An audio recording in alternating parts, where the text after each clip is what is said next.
Halo, selamat pagi. Jumpa lagi di Berita Padang bersama saya Afri Meriana. Sejumlah berita aktual dan menarik akan kami sajikan untuk Anda. Berikut 3 berita utama pagi ini.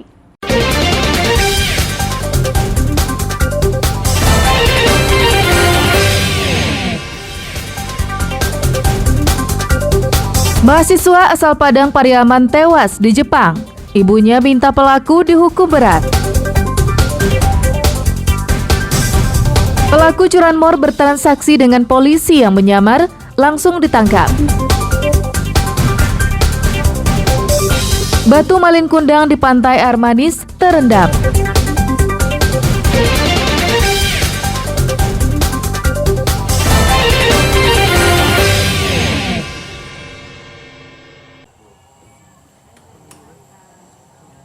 Informasi tewasnya Josi, berusia 23 tahun, warga Lancang, Kanagarian Awa Malintang Selatan, Padang Pariaman, di Jepang, akibat dibunuh, menjadi tanda tanya bagi masyarakat.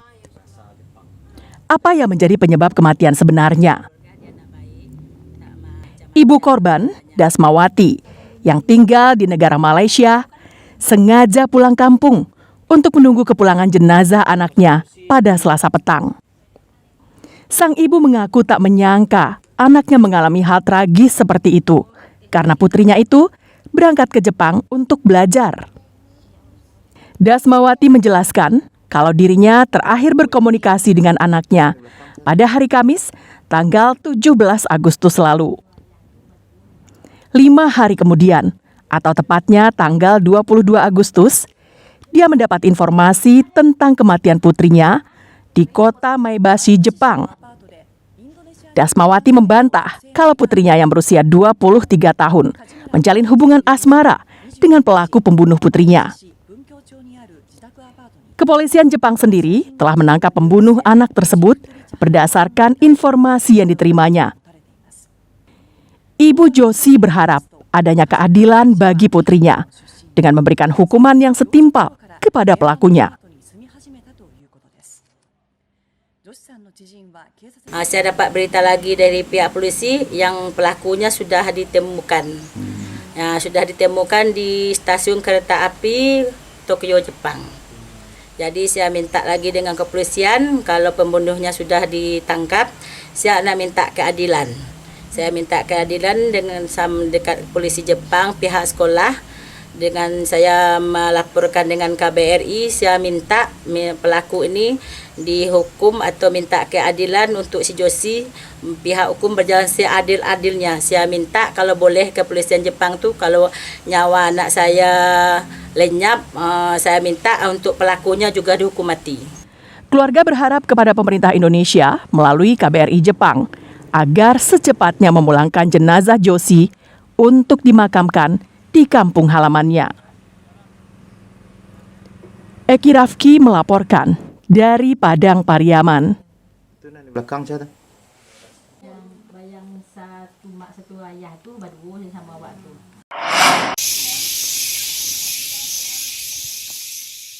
Ulat buah menjadi permasalahan yang dihadapi petani sejak lama. Seperti yang dialami kelompok tani Kebun Agro di Nagari Koto Tinggi, Kecamatan Baso.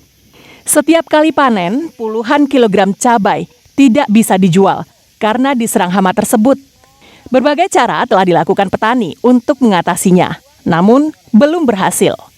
Petani terus berupaya untuk menangkal hama agar bisa tetap panen di tengah tingginya harga cabai. Ketua kelompok tani menuturkan, dalam sekali panen mereka mampu menghasilkan 1,5 kuintal cabai di 6 lahan terpisah. Dalam sekali panen, 20 kg cabai terbuang karena diserang ulat buah.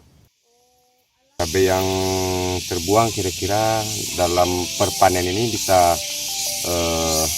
20 kilo. Dan kalau petani bisa mengatasi lalat buah, itu mungkin bisa diatasi. Yang hasilnya kalau untuk yang per panennya, per lahannya, kalau ini bisa 40 kiloan. Padang luar lah. Padang luar sama aur kuning. Sebelumnya kan harganya kan 35, 36, 32. Kalau sekarang udah mencapai angka 40-an. Saat ini kelompok tani Kebun Agro yang beranggotakan 22 orang telah memiliki lahan cabai, tomat, labu, dengan luas 3 hektar. Hasil panen mereka jual ke pasar Padang Luar dan pasar Aur.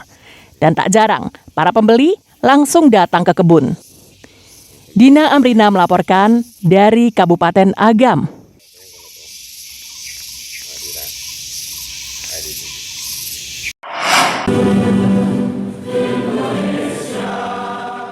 Dharmasraya masuk dalam kategori zona rawan pada peta pemilu di Sumatera Barat.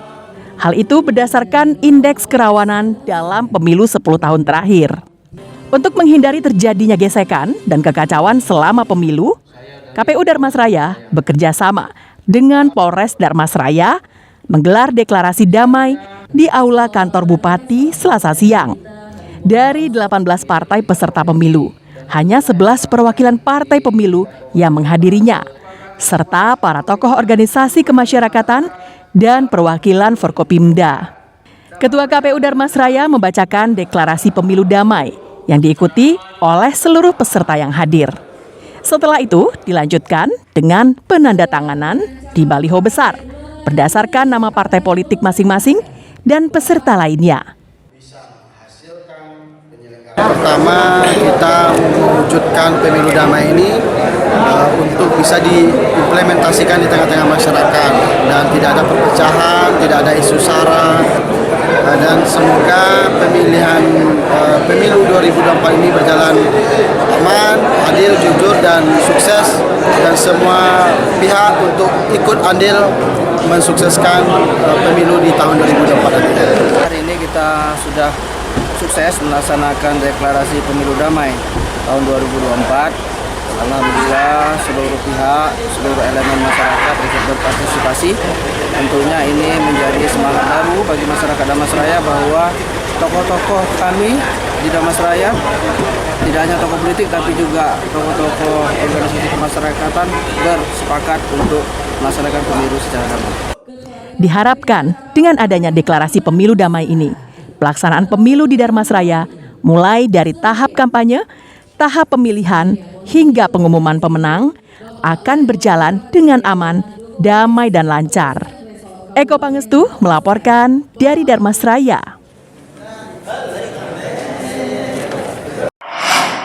Sosialisasi peraturan Badan Pengawas Pemilihan Umum.